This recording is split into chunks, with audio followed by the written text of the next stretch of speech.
Hosanna జయమంటూ స్తోత్రాలు పలికిరంట, దారి పొడవున వారి వస్త్రాలు పరచిరంట.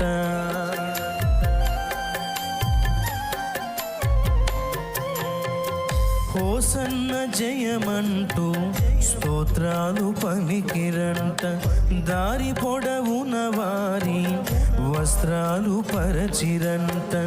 ఖర్జూర మట్టలతో స్వాగతం పలికిరంట.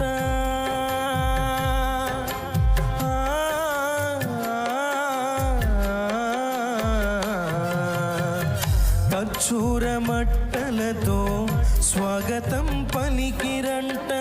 చిన్నగాడిద విలువ లోకమంత తెలిసెనంట, చిన్నగాడిదకేమో జన్మధన్యమయ్యనంట.